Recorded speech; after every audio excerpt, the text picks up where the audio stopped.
एक बार की बात है, एक छोटे से गांव में एक गरीब किसान रहता था।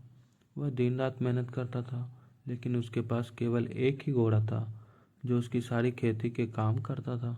एक दिन वह घोड़ा जंगल में भाग गया। गांव के लोग उसके पास आए और कहने लगे, कितनी बुरी किस्मत है तुम्हारी, तुम्हारे घोड़ा भाग गया, अब तुम्हारा काम कैसे चलेगा।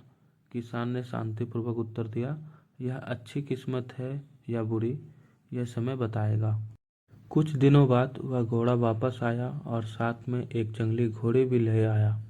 गांव के लोग फिर से आए और कहने लगे, तुम्हारी किस्मत बदल गई, अब तुम्हारे पास दो घोड़े हैं। किसान ने फिर से मुस्कुराते हुए कहा, यह किस्मत अच्छी है या बुरी, यह समय बताएगा। कुछ समय बाद किसान का बेटा घोड़ी को प्रशिक्षित करने के दौरान गिर गया और उसकी टांग टूट गई।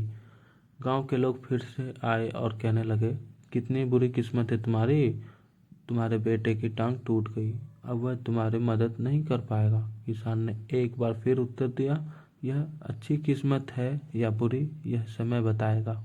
कुछ हफ्तों बाद उसमें युद्ध छिड़ गया और गांव के सभी युवा लड़कों को सेना में भर्ती के लिए बुलाया गया। लेकिन किसान के बेटे को उसकी टूटी टांग के कारण छोड़ दिया गया। गांव के लोग आए और कहने लगे, तुम्हारी किस्मत कितनी अच्छी है, तुम्हारा बेटा युद्ध में जाने से बच गया।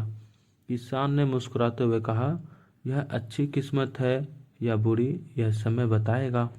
इस कहानी से हमें यह सीखने को मिलता है कि जीवन में जो भी घटनाएं घटित होती है वे तुरंत अच्छे या बुरे के रूप में नहीं समझी जा सकती है। हमें धैर्य रखना चाहिए और समय को अपना काम करने देना चाहिए। कठिनाइयाँ केवल अस्थायी होती है और समय के साथ ही उनका सही महत्व समझ में आता है।